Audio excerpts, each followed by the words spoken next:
Let's be real, nobody saw this coming. Cristiano Ronaldo just got shocked by a team that hasn't been to the World Cup in over half a century. NRG Stadium was the site of the biggest upset of the tournament so far. Portugal won, DR Congo won. The Leopards have arrived. Welcome to Stadium Shock, I'm your host, and today we are breaking down a match that will be talked about for generations. Portugal were the favorites to cruise through Group K. They had the stats, they had the history, and they had the GOAT. But DR Congo, they had heart.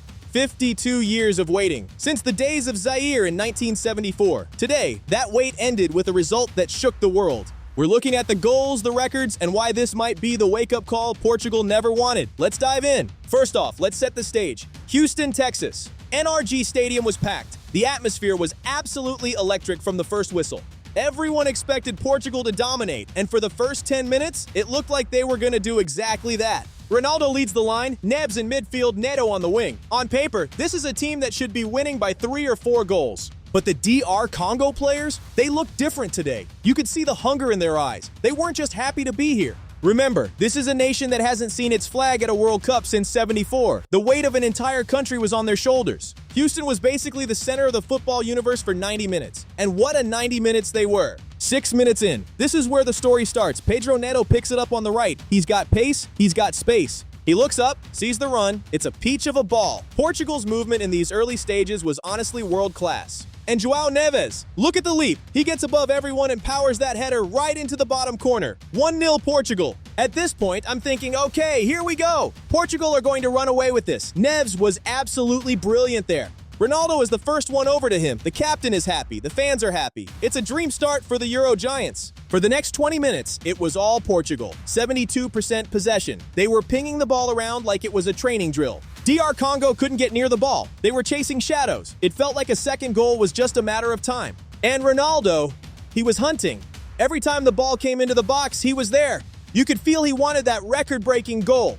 But credit where it's due. The Congolese defense, they started to grow. They were throwing bodies on the line. No easy shots. They were absorbing pressure like a sponge, and you could see Portugal getting a little bit frustrated that they hadn't doubled their lead. A few half chances, a couple of saves. But the game was slowly changing. The energy in the stadium was shifting toward the underdogs. DR Congo weren't just defending anymore. They were looking for that one counter, that one moment to catch Portugal sleeping. Yoane Wissa, remember that name? He was the outlet. Every time they got the ball, they looked for his pace. Let's talk context. 1974. That was the last time this country played on this stage. Back then, they were Zaire. They left that tournament without a point and without a goal. For 52 years, that was the story of Congolese football at the World Cup.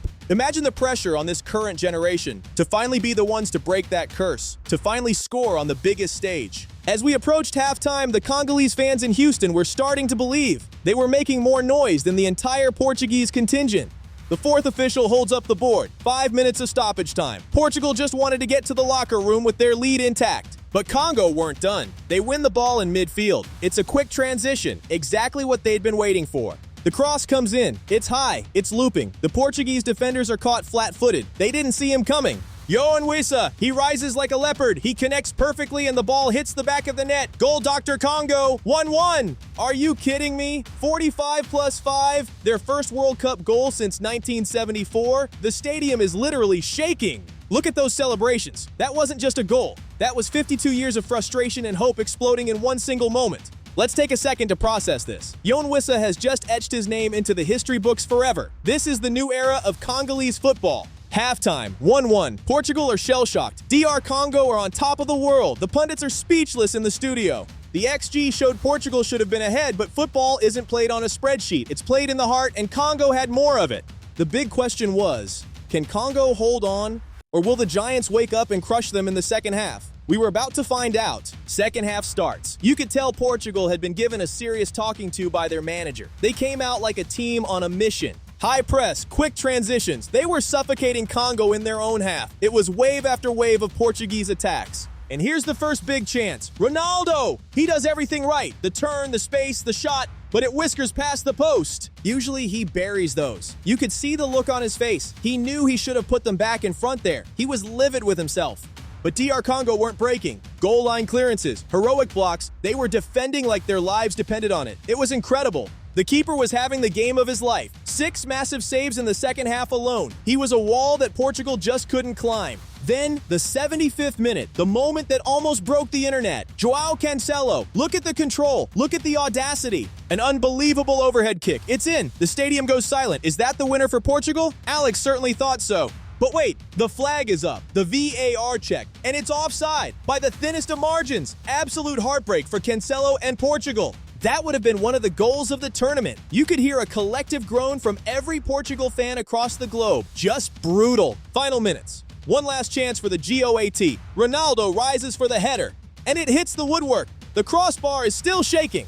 Full-time whistle. Portugal won, DR Congo won. The Leopards have done the unthinkable. They've taken a point off the former champions. Let's talk records, because despite the result, history was made today. Cristiano Ronaldo, 39 years, 128 days. He officially became the oldest outfield player to ever start a World Cup match. Think about that longevity. It's absolutely insane. He's been doing this for over 2 decades, and while he didn't score today, the fact that he's still competing at this level is a testament to his greatness. But the real story? DR Congo's first ever World Cup point in their entire history, 52 years in the making. Look at these scenes. This point means everything to them. It's not just a draw, it's a victory for a nation that has waited so long for this moment. It throws Group K wide open. Portugal were expected to run away with it, but now they're in a scrap. Every goal matters now. I also have to mention the tribute to Diogo Jota, the Portuguese squad wearing those special wristbands. A really class touch. It shows the unity in this team. Even in a disappointing result, they kept their brother in their thoughts.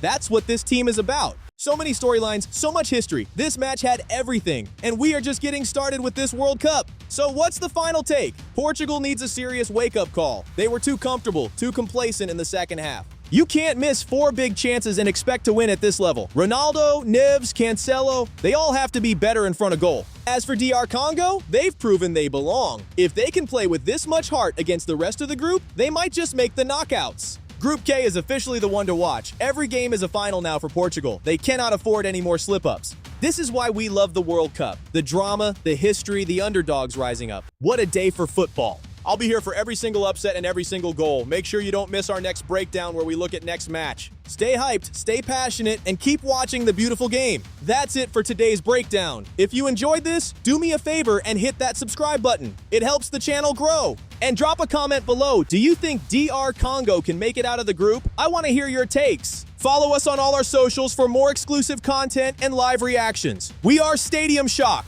Thanks for watching, stay hyped, and we'll see you in the next one. Alex, signing off.